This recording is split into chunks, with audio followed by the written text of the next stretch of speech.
Welcome to the Journey Podcast, where we talk freight, sales, tech, the market, and everything in between. My name is Will Jenkins, CEO and founder of Journey. Let's get it.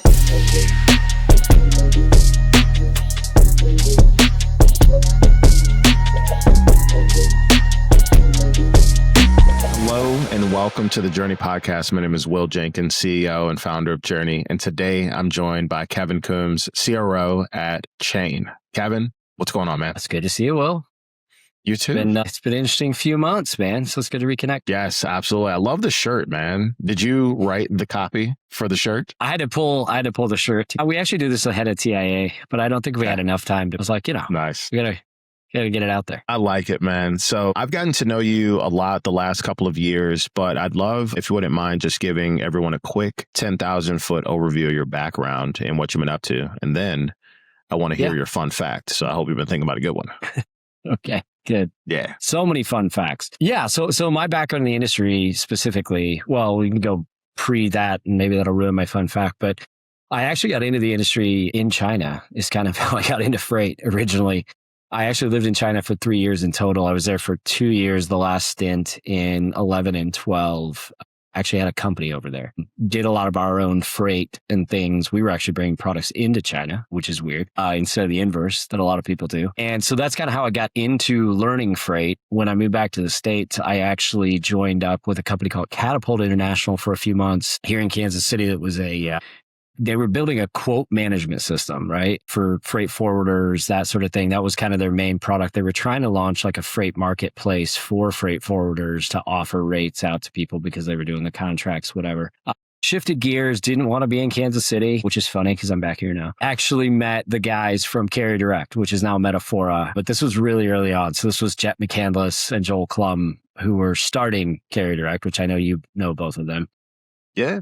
And this was a very P44 with Jet or any of that. Met Joel. Joel said, hey, use somebody with a little international experience on some of the consulting stuff, some different things that we're doing at Carrier Direct. Why don't you move to Chicago? So I packed up and moved to Chicago. I was there for about 6 or 7 years. So I was there for Carrier Direct for a few years, 2 to 3 years. Left there, actually went into brokerage for a couple of years with one of our customers, a company called X Freight out of Florida, small forwarder and broker. Had a team of 5 brokers in Chicago, cut my teeth on just doing that for a couple of years, booking freight, moving loads. And then I got in the freight tech space about 10 years ago now, almost 11 years ago. It's crazy. Joined Revenova TMS. So met those guys, joined up there when they were first getting started. I think I was employee 6 maybe at Revenova. Wow. Yeah, pretty wild. Actually, funny enough, we should talk about this. We don't have to derail this, but the first day at Revenova, you'll remember this. My first day at Revenova, we didn't know each other then. You were sitting in their office in downtown Chicago. It was you and Andrew and Matt, and I can't remember who else was with you at the time. Stefan. That's who it was.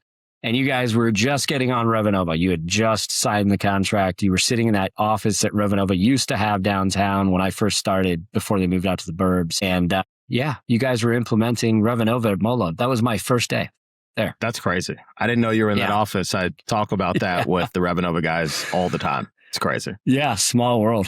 Yeah. So joined up there. Obviously that grew immensely from there. I think we only had probably 7, 8 customers when you guys got on it at Molo. And when I first started, left there after about 4.5 years, we probably had 120, 130 customers at that point. Heck yeah. And then joined Green Screens. So got the opportunity to go help build Green Screens. That was obviously a wild ride, but I took over as VP of sales there. Ended up as the CRO prior to the acquisition with Triumph. And we blew that thing out of the water. Had almost no customers when I got there, maybe 2 pilot customers, 3. And then, we had over 200 when I left. And everybody kind of knows everything that happened with Triumph and the sale of Green Screens to Triumph and all that. And then came to Chain. So I tell people I'm a serial masochist. I just keep going back to the beginning and starting over again to rebuild this thing from scratch because there's not enough stress in the world, No such thing. No such thing. So started with Chain about 18 months ago now. So back in February of last year, and similar trajectory. I think we had maybe 20 customers when I got here. I think we have over 100 customers now. And yeah, we just keep growing. So pretty crazy love your ride background. over the last 7 years. Yeah. Totally, man. Love your background. And, I have a lot of respect for people that are willing to build from zero in a startup world. It's not easy. It takes a very particular type of temperament and sales leader for that. Before we dive in, though, fun fact, what do you got for me? Fun fact. Well, I kind of ruined it, I guess. A good one, though. But I do actually speak Mandarin Chinese fluently. So I did live there for a while. I'm probably pretty rusty now. I obviously don't use it as much as I used to living in Kansas City. But yeah, I actually took 4 years of it in college. And then I lived there 1 year out of college right after I graduated. I graduated in May of 07 and moved there in August of 07, which is kind of crazy. And then spent a year there, came back, spent 2 more years there, as I said, in 11 and 12. And then, yeah, I haven't been back in a while. Last time I was there, I think it was 2016. So about 10 years ago. But yeah, got pretty fluent in Chinese during that time period. So hell yeah, man. Well, I'm excited to talk about a lot of different stuff today. And we were chatting before, wanted to dive into what you're seeing in the market shift, right? So it's been a very long, very tough deflationary cycle. Some would say the worst cycle that brokerage has ever seen. Now we seem to be, on the upward swing on the way out of that. But how have you seen that impact the customers that you all work with, that chain, and some of what you might be noticing in the market? It's crazy. It's been fast and furious in the last 2 to 3 months since all of the market shift has kind of gone on. It's been kind of interesting. I've kind of had a unique perspective myself, and obviously everyone I worked with green screens and what have you, because we saw the downturn at green screens when I was still there, right? So obviously with green screens, we were doing, the pricing technology, the algorithmic trucking stuff. So we pretty much watched with our algorithm and our AI as it was adjusting pricing just crash. Like we watched the market just tank and the rates go down over a few periods, in whatever that was, 22, I guess, right? God, it's crazy. It lasted 4 years. Yeah. But we kind of watched that tank. And actually going back before that, post-COVID and the post-COVID period, we saw it go through the roof to where we saw rates at, $25,000 to go from Seattle to New York or something like that, right? For a truck, to tanking to nothing. And then now we've actually blown out some of the pre-COVID or post-COVID numbers, and it's gone the complete other direction and gone through the roof again with rates. Yeah. And the capacity's tightened. So it's made it a lot harder on brokers to, obviously find capacity, but get the rates that they had yesterday. So that market flip has been pretty crazy in just a couple months. And the one thing that's been interesting, I think, with our customers and what we've seen, obviously there's been a shift out of shoring up, operational processes, things like that, because that's what a lot of people's focus was like, if the rates are down and our margins are obviously down because of it, where do we save money, right? Where are we spending too much OpEx, things like that. So that was kind of a lot of the focus over the last couple of years for people. Whereas now it's like shifting back to making money, booking better freight with better carriers, right? And getting the right margin levels, selling more to shippers and getting more revenue going. So it's been a weird transition with that over the last few months. From your perspective, having sold as a broker, so you've been on the brokerage side, you have been at early stage freight tech companies, you've been at late stage or companies that have exited, everything in between, now back in the startup game. How would you explain to a seller on either side of that, either side of the fence, whether it's a brokerage seller or it is a freight tech seller, how would you explain to them how to navigate this market inflection? And then my follow-up question for that is, how would you explain to them how to navigate the descending market whenever we get to that point? Yeah, because it will flip again, right? Mm-hmm. It always does. It's cyclical. Yeah. I mean, freight is cyclical. Economics is, but freight is obviously more so. The uptick is kind of funny because we've known it's it can't stay at zero forever. Like it can't stay at the bottom, and so we knew this was going to happen at some point. We just didn't know how fast and when and whatever. But the uptick. I think the focus for brokers has changed with technology, obviously, with data, information, and obviously the changes with AI and what we can do now. But I think when you see the market rise like this and that fast, in the past, it was just like add more bodies to carrier sales, right? Like you went through with Molo. Add more bodies to carrier sales, right? Get more loads off the board, right? Try to throw people at the equation. I think with technology and things that has shifted a lot. And I think one of the things that's helped people navigate that is it's not the post and pray environment that we used to have years ago, right? We have better tools to find capacity within our current networks. And I think that's been incredibly important and will become even more important. And that kind of feeds into two different things. One, it's fraud, right? Having all the fraud, stolen loads, things like that. Using carriers that you already know that you've used in the past, that you have relationships with, that have moved those lanes, it prevents that, right? You're not adding new carriers to the network. You're not opening yourself up to the vulnerability of bringing in guys just off the load boards or whatever. But two, it also just adds, it takes less people to move loads when you can use your technology and whatever to quickly and easily identify those carriers, right? Faster, pre-book those loads, get those loads off the board quicker so that you're going to have freight that's really hard to cover. So let's let our teams go focus on that freight, right? Instead of all the stuff that's easier to cover, let's book that in our network. The term I keep using is like carrier reuse, right? You see some of these brokers and like, we have 20,000 carriers in our network. And it's like, we only reuse 1,000 of them, you know? And it's like, we have 19,000 one-off carriers. Yeah. So it's like finding opportunities to reuse the carriers that you know that are good.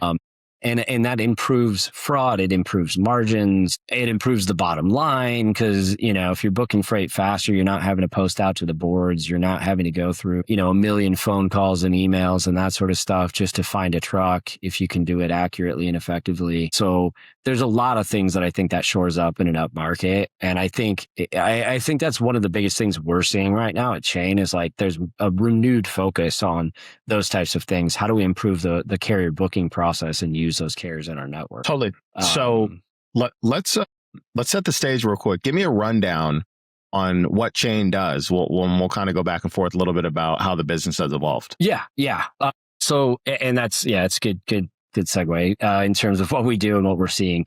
So Chain actually started, the story of Chain is really, really interesting. So Param and Annalise, who are our co-founders and actually husband and wife, I know you know them. Yeah. They bootstrapped the company. Originally, their background, Param was actually a chemical engineer out on the West Coast. Annalise was in medical school when they first met, was in her first year of medical school. And Param's family was actually in trucking. So he had family members in trucking. He wanted a change of pace, wanted something new. The trucking market was booming. I think this is like 2014, 2015. And so he opened a trucking company, as we all do, you know? So he actually bought assets, had a carrier for a bit. He met Annalise and they started dating seriously. Annalise actually started helping Param with the business on the dispatch side. And that's where they looked at the process. They looked at what was going on and they basically said, we can fix some of these problems, like inefficiencies, basically. They had a lot of brokers that they worked with, obviously. I think by the end of it, they had 15 to 20 trucks. And so they actually closed that up and initially worked with some outside developers. Then they taught themselves to code and became full-on developers. And they built their original product, which was called LoadTap. So LoadTap was an appless tracking product. So that's where they started. They wanted to, instead of like having to download a mobile app and do all these things, you ping a phone, get the locations and run it. About a year after they did that, the FCC changed the regulations.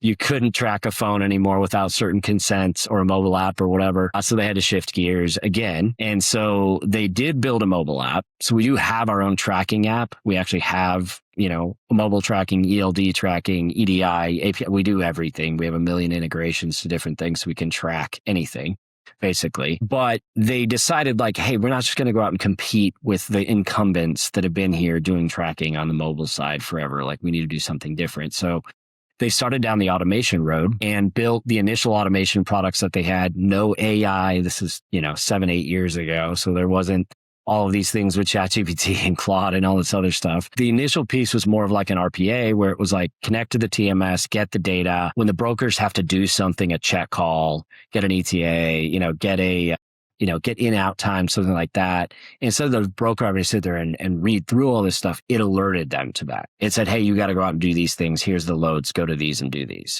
So that was the foundation of what Chain is today, was like this platform that connected the TMS, digested the data, and kind of we understood the process of the freight, but then kind of alerting to those different processes throughout the freight movement and the tracking process that required manual intervention. Fast forward to the AI boom in the last few years, right? You introduce the large language models.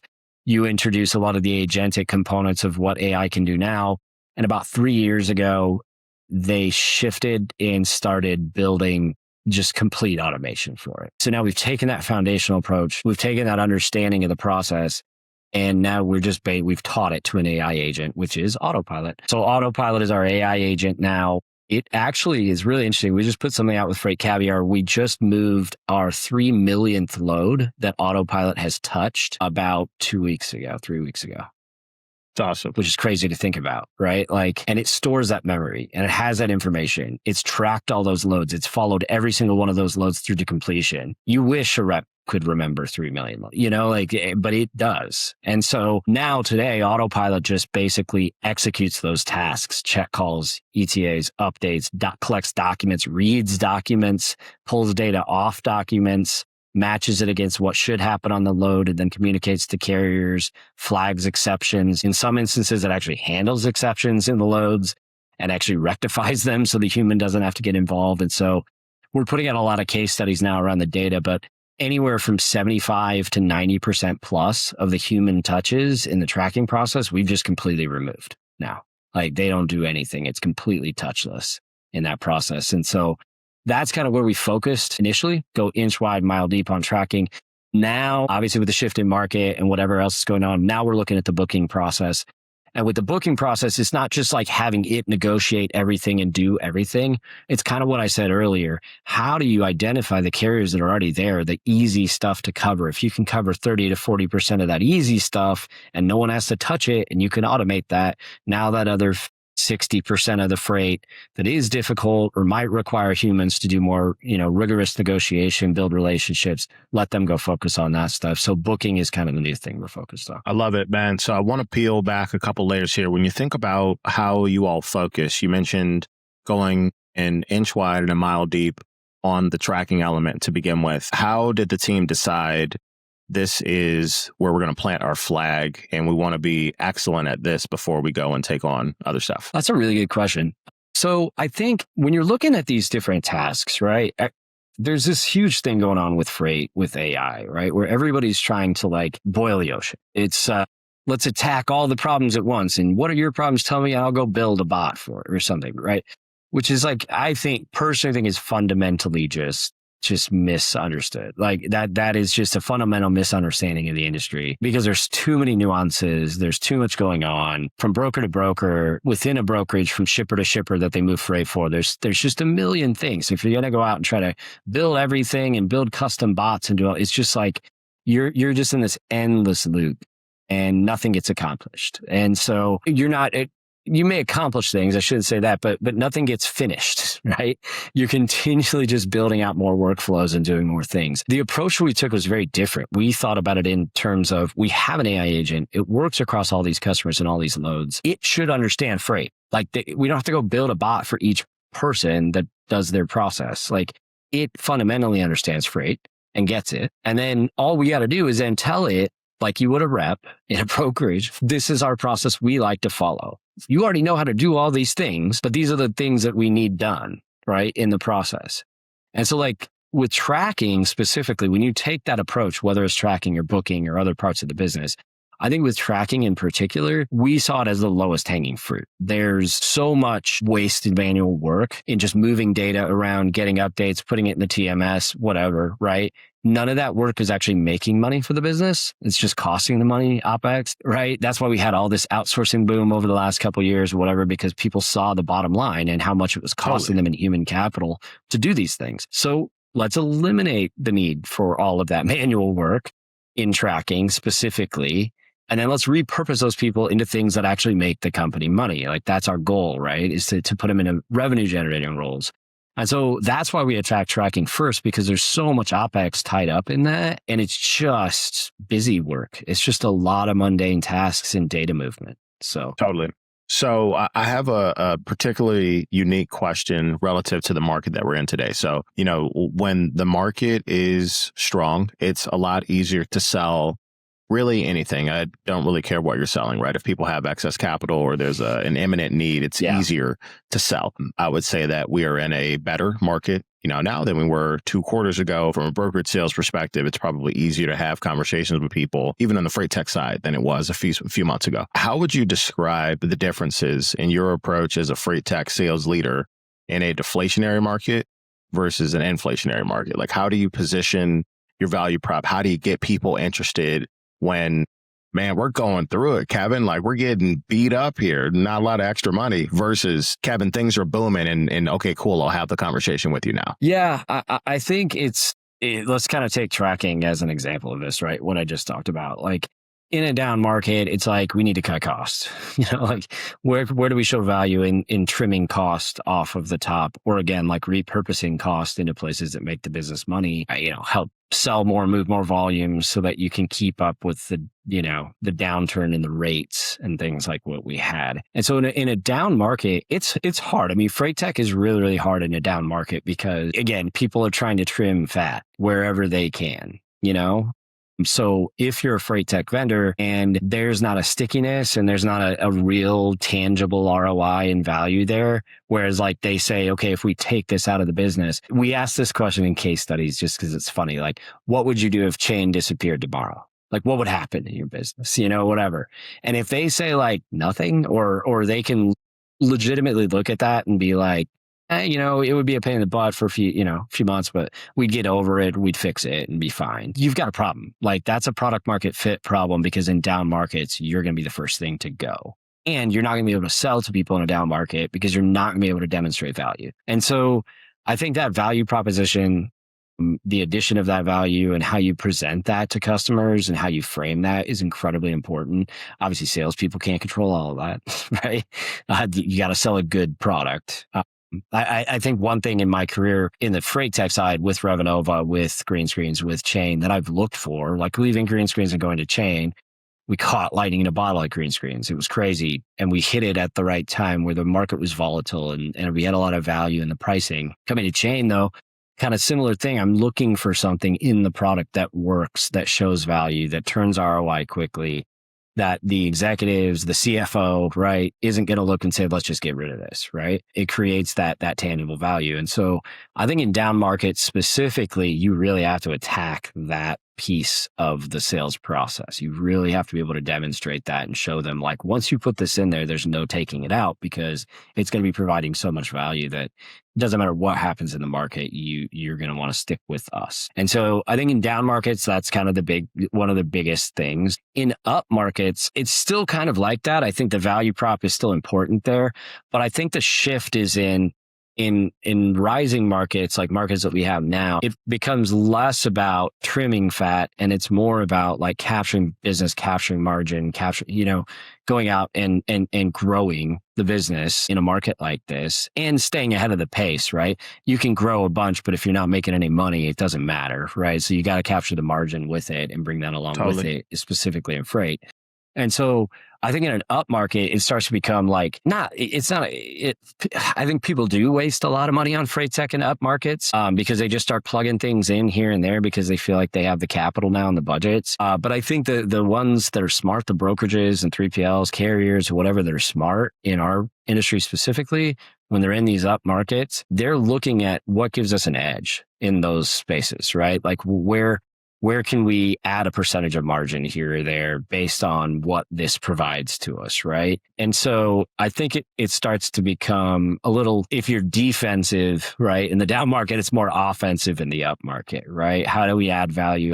And that's like what I said, like the booking product for us in particular, as an example, is something we've been working on and stewing on for a long time. We've had the foundational build out of it going for the last year and a half, 2 years. We just really didn't put a lot of weight on it.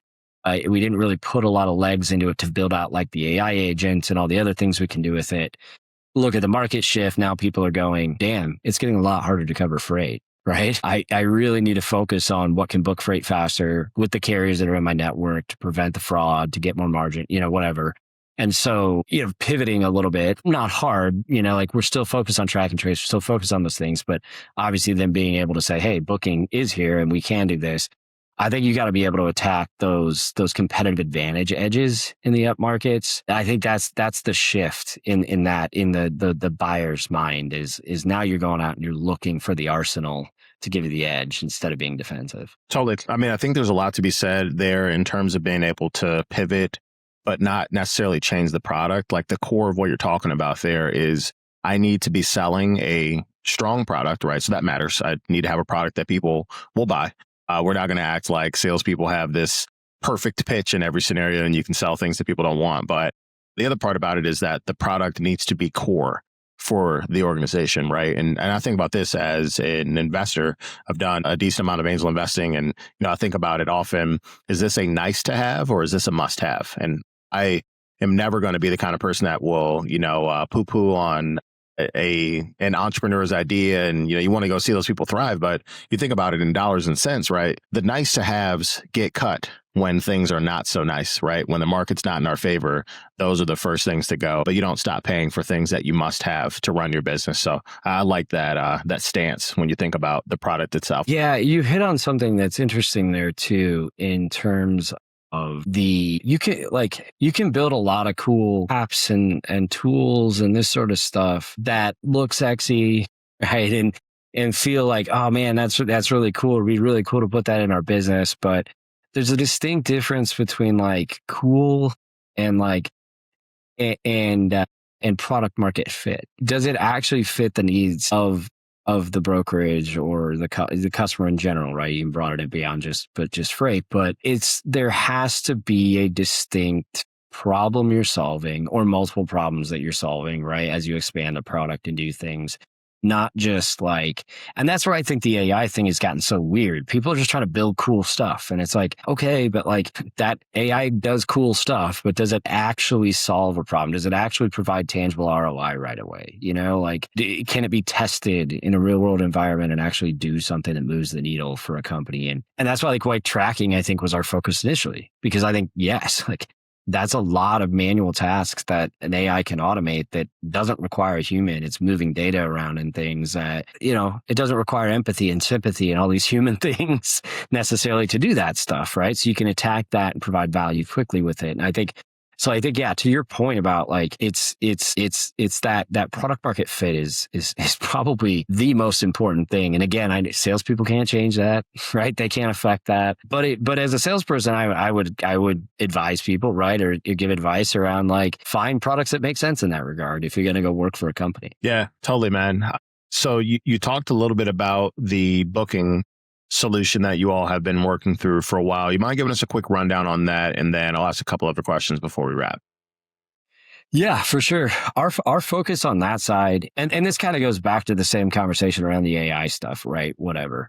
Like if AI is going to take over roles within a business and fully automate them, you have to be very careful in an understanding of what AI can do and what context it needs and whatever. So like our approach in looking at booking has been, and it's, you come from this type of background, right? The Chicago model, and you look at the brokerages that really crushed that, like Coyote and CH, and, going back to the backhaulers days when how they formulated, right, how carrier sales really worked and how that relationship with the carrier and, getting more margin out of the carrier, in terms of, not squeezing the carrier, I don't mean that, but like right lanes at the right time to get the most margin, right? Pre-booking freight, keeping a carrier on the phone, even if they're not good for that load, maybe they're good for another load. That's a lot of what we're keeping in mind with this is like, how do we build a foundation like we did with tracking, right? With all your carrier data, your networks, whatever. Let the AI have access to that context. You can give it additional context around what your brokerage does, right? Margin and coverage guidance and lane guidance. It's keeping lane memory.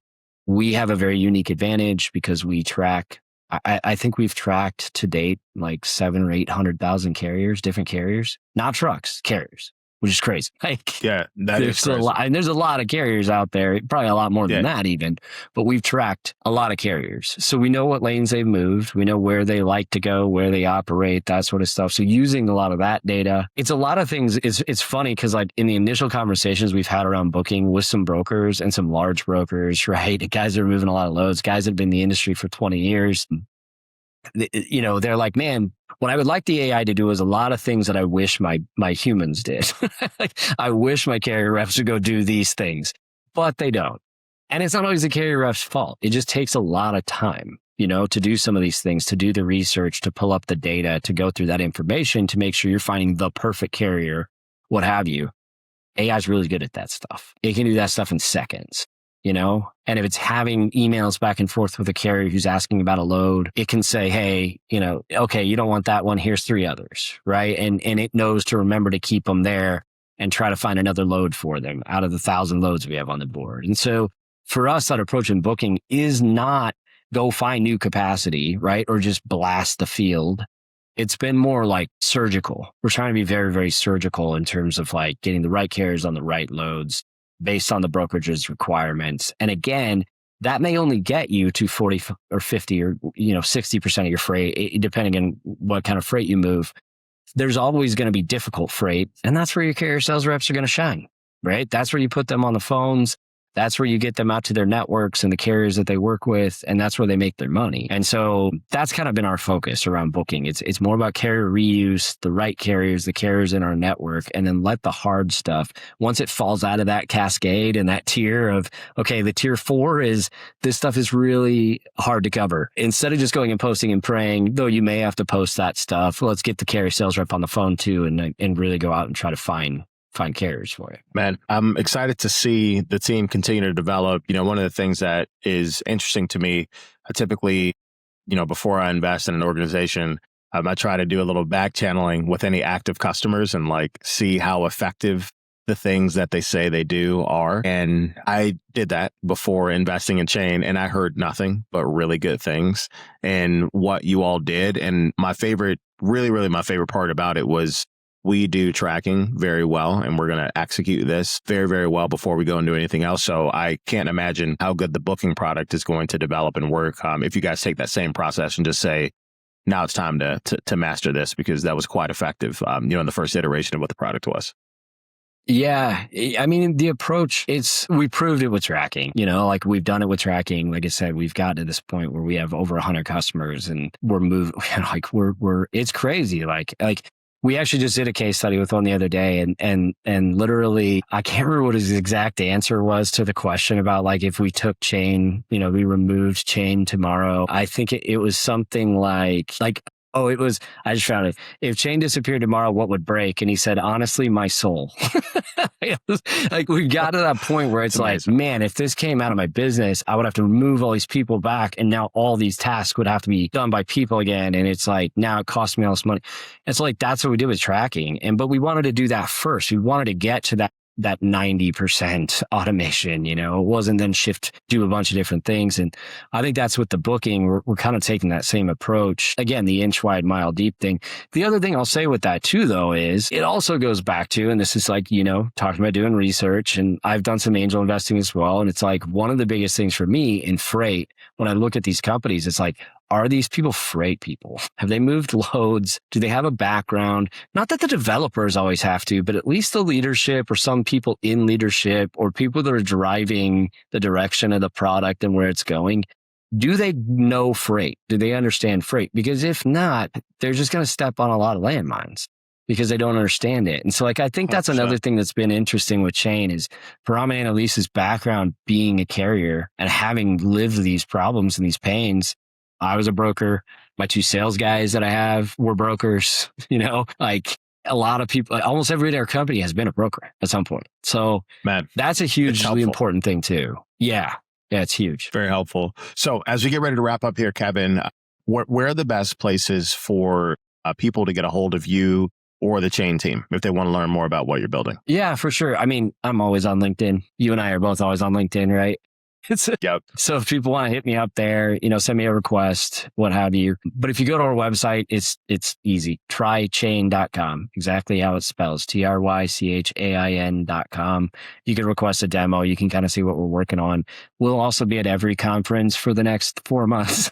So Yeah. I think I'm on the road for like 8 out of 11 weeks, 9 out of 11 weeks between August, September, October. So yeah. So we'll be at a lot of the conferences. Come by and say hi. Yeah, man. Awesome. Kevin, it's an absolute pleasure, man. I look forward to being able to spend more time jamming about what you all are building. Thank you very much. And I'll see you on the road soon. Anytime, man. Yeah, I'll definitely see you very soon. All right. Take care. See